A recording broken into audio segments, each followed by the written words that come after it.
Assalamualaikum warahmatullahi wabarakatuh. Bertemu kembali di seri mata kuliah database. Kali ini kita masuk ke materi yang kelima, yaitu normalisasi. Normalisasi adalah teknik desain database yang mengurangi redundansi data atau kerangkapan data dan menghilangkan karakteristik yang tidak diinginkan, seperti terjadinya anomali penyisipan, kemudian anomali pembaruan, dan anomali penghapusan. Aturan normalisasi membagi tabel yang lebih besar menjadi tabel yang lebih kecil dan menghubungkannya menggunakan relationship. Oke, bentuk normalisasi database itu ada first normal form, bentuk yang pertama, kemudian second normal form, bentuk yang ketiga third normal form, Boyce Codd normal form, kemudian fourth normal form, fifth normal form, dan sixth normal form. Teori normalisasi data masih terus dikembangkan. Namun dalam sebagian besar penerapannya, normalisasi mencapai yang terbaik dalam bentuk normal yang ketiga. Biasanya proses normalisasi database itu sudah selesai pada bentuk yang ketiga. Kita lihat contoh proses normalisasi. Misalkan toko rental film menyimpan database film yang disewakan. Tanpa normalisasi, semua informasi disimpan dalam satu tabel seperti tabel berikut ini, di mana di dalam tabel ini terdapat kolom nama, alamat, sewa film, dan panggilan. Nah, kita lihat di dalam kolom sewa film itu memiliki beberapa nilai. Seperti di record Jonathan, itu menyewa film lebih dari satu. Nah, ini akan menyebabkan terjadinya anomali penghapusan data, kemudian anomali pembaruan data. Dari kasus ini kita lakukan proses normalisasi. Yang pertama adalah normalisasi bentuk pertama atau first normal form. Normalisasi bentuk pertama itu memiliki aturan bahwa setiap sel tabel harus berisi satu nilai, kemudian setiap record rekaman harus unik. Jadi dari tabel sebelumnya yang belum dilakukan proses normalisasi, setelah dilakukan proses normalisasi, maka masing-masing record itu memiliki nilai tunggal. Oke, sebelum kita lanjutkan ke proses normalisasi bentuk yang kedua, kita bahas terlebih dahulu mengenai key atau kunci. Key atau kunci itu adalah nilai yang digunakan untuk mengidentifikasi record dalam tabel secara unik.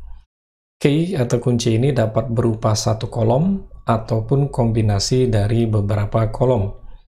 Kolom dalam tabel yang tidak digunakan untuk mengidentifikasi record secara unik disebut kolom non-kunci. Ada beberapa jenis key atau kunci ini. Yang pertama adalah primary key. Primary key itu adalah nilai kolom tunggal yang digunakan untuk mengidentifikasi record atau rekaman database secara unik. Primary key itu tidak boleh nol. Kemudian nilai primary key itu harus unik. Nilai primary key sebaiknya jarang diubah. Dan primary key harus diberi nilai saat record baru dimasukkan. Kemudian ada composite key. Kunci komposit atau composite key itu adalah primary key atau kunci utama yang terdiri dari beberapa kolom yang digunakan untuk mengidentifikasi rekaman secara unik. Oke, dari tabel contoh sebelumnya, itu ada dua orang dengan nama yang sama, yaitu Ayu Dewi. Tetapi mereka tinggal di tempat yang berbeda. Oleh karena itu, kita memerlukan nama dan alamat untuk mengidentifikasi rekaman secara unik. Jadi untuk membedakan antara Ayu yang satu dengan Ayu yang dua, berarti kita memerlukan kolom nama dan kolom alamat untuk membedakan antara Ayu yang satu dengan Ayu yang lainnya. Inilah yang disebut dengan composite key. Jadi gabungan beberapa kolom untuk mengidentifikasi rekaman secara unik. Oke, kita lanjut ke normalisasi bentuk yang kedua. Normalisasi bentuk yang kedua itu aturannya sudah terbentuk normal yang pertama. Kemudian kunci utama merupakan kolom tunggal. Nah, jadi di kasus kita sebelumnya itu masih ada composite key yang dijadikan sebagai kunci untuk mengidentifikasi record. Untuk itu kita masuk ke bentuk normalisasi bentuk yang kedua, sehingga nanti kunci utamanya merupakan kolom tunggal, bukan lagi merupakan gabungan dari beberapa kolom. Untuk melakukan normalisasi bentuk kedua dari tabel first normal form, dapat dilakukan partisi serta menambahkan sebuah kolom baru yang akan kita jadikan sebagai kunci utama. Kita misalkan kita menambahkan satu buah kolom baru, yaitu ID member. Jadi di tabel bentuk pertama yang sudah kita lakukan di proses sebelumnya, nanti akan kita lakukan proses partisi, membentuk dua buah tabel, yaitu tabel 1 dan tabel yang kedua. Dan kita juga menambahkan satu buah kolom baru, yaitu ID member. Jadi ID member ini itu merupakan kunci utama di dalam tabel 1 ini, digunakan sebagai primary key yang mengidentifikasi secara unik untuk setiap recordnya. Jadi di sini kuncinya sekarang sudah merupakan kolom tunggal, yaitu ID member. Ini adalah bentuk normal yang kedua. Jadi normal yang kedua ini melakukan proses partisi tabel pada normal yang pertama dan menambahkan satu buah kolom yang akan digunakan sebagai primary key. Oke, sekarang kita telah membagi tabel normal yang pertama menjadi dua tabel, yaitu tabel 1 dan tabel 2. Tabel 1 itu berisi informasi tentang anggota. Kemudian tabel yang kedua itu berisi informasi tentang film yang disewa. Dan sudah ditambahkan kolom baru, yaitu ID member yang merupakan kunci utama di dalam tabel 1. Jadi record dapat diidentifikasi secara unik di tabel 1 menggunakan ID member. Pada tabel 2, ID member itu adalah kunci asing atau foreign key.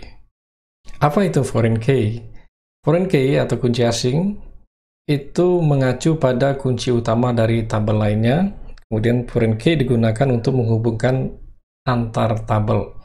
Jadi di sini ID member di dalam tabel 2 itu merupakan foreign key yang mengacu pada ID member di dalam tabel 1. Jadi foreign key ini digunakan untuk menghubungkan antara tabel 1 dan tabel 2. Di tabel 1 itu ID member itu sebagai primary key, kemudian di tabel 2 itu ID member itu sebagai foreign key. Jadi foreign key ini digunakan untuk menghubungkan antara tabel 1 dan tabel 2. Dari sini kita bisa merelasikan siapa saja yang menyewa film-film yang ada. Kita misalkan Daddy Little Girls itu ID membernya adalah 2.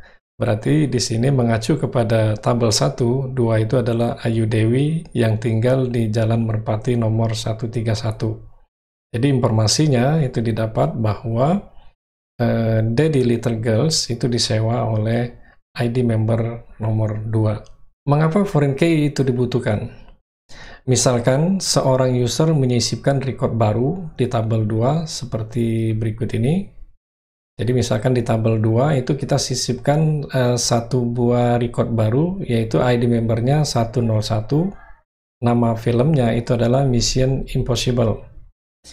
Ini akan menyebabkan error karena ID member 101 tidak ada di dalam tabel 1. Jadi di dalam tabel 1 itu nilainya hanya 1, 2, dan 3. Jadi ini akan membantu dalam integritas referensial. Itulah mengapa foreign key dibutuhkan. Kita lanjut ke ketergantungan fungsional transitif. Ketergantungan fungsional transitif adalah ketika mengubah kolom non-kunci dapat menyebabkan salah satu kolom non-kunci lainnya berubah. Kita misalkan contoh, kita akan mengubah kolom non-kunci nama, itu akan mempengaruhi kolom non-kunci panggilan. Kenapa? Kita misalkan Ayu Dewi ini, kita misalkan kita ganti dengan nama Bambang. Otomatis panggilan itu akan berubah jadi Mister. Itu maksud dari ketergantungan transitif. Jadi kita mengubah kolom non-kunci, itu akan mempengaruhi kolom non-kunci lainnya. Oleh karena itu kita lanjutkan ke proses normalisasi bentuk yang ketiga. karena di dalam bentuk yang kedua masih ada ketergantungan fungsional transitif. Oke, bentuk normalisasi yang ketiga itu sudah terbentuk normal yang kedua, kemudian tidak ada ketergantungan fungsional transitif. Jadi untuk melakukan normalisasi bentuk ketiga dari tabel second normal form yang sudah kita buat sebelumnya, dapat dilakukan partisi pada tabel 1. Karena pada tabel 1 masih ada kolom yang ketergantungan fungsional transitif, yaitu nama dan panggilan. Oke, kita lakukan proses normalisasi bentuk yang ketiga.